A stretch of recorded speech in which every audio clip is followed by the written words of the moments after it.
A very common issue for many of us who work sitting or even standing is that after a while we get tired and the head travels in front of the body.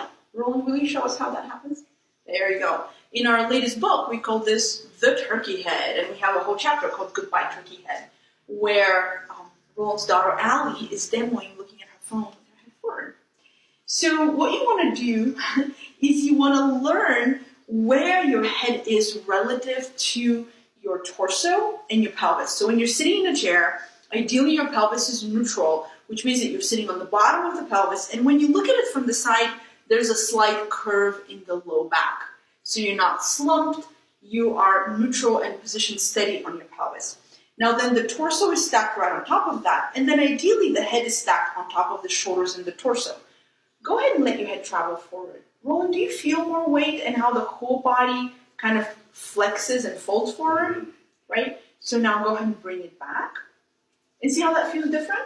So just play with forward and back a couple of times so that you can get a sense of what that feels like. There we go. Go on 4 times just to get a sense of it. Nice. So now once you know when your head is in front, it's much easier to start bringing it back. So what many people do is go ahead and bring your head forward, is to correct that forehead position, they will lift the chin up. This is not going to help. This only kind of helps your eyes orient to the monitor, but doesn't help the rest of your body. So instead of doing this, go ahead and bring your head forward again. What we're going to do is slide the head back. Go ahead and slide it back. Excellent. And lengthen the neck as if an invisible thread is lifting you from the ceiling. Also, you can lengthen the side of the body, lengthen between the rib cage and the pelvis so that you're also scaffolded from the side. Can you feel that? Mm-hmm. And now if you take a few good breaths in the side of your ribs, go ahead and inhale, like you want to push into my hands, and exhale. There we go. Go ahead and inhale again. Do you feel how that inhale supports the whole upper body? Mm-hmm. So you get your head straight on top of your torso and shoulders, and then as you inhale and exhale into your whole rib cage, that also helps maintain that head posture.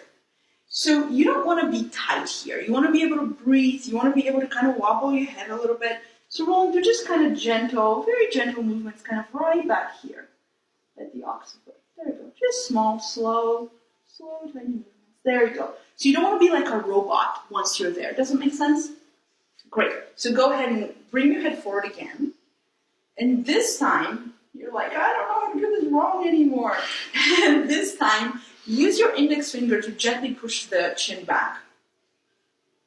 Yeah, there we go. Because we're trying to find the least amount of effort to do it. So you don't want to fire these back muscles here, like reins on a horse. You don't want to fire these muscles in the neck so hard that you give yourself discomfort. You want to find the least amount of effort. So go ahead and bring your head forward again. There we go. And now use the least amount of effort there. Do you see how that's different?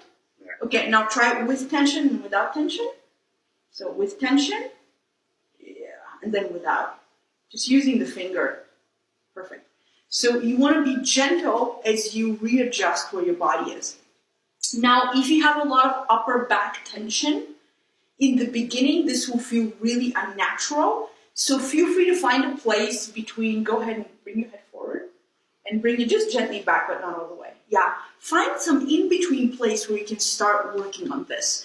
And Roland teaches his writers to take a break every 25 minutes for 5.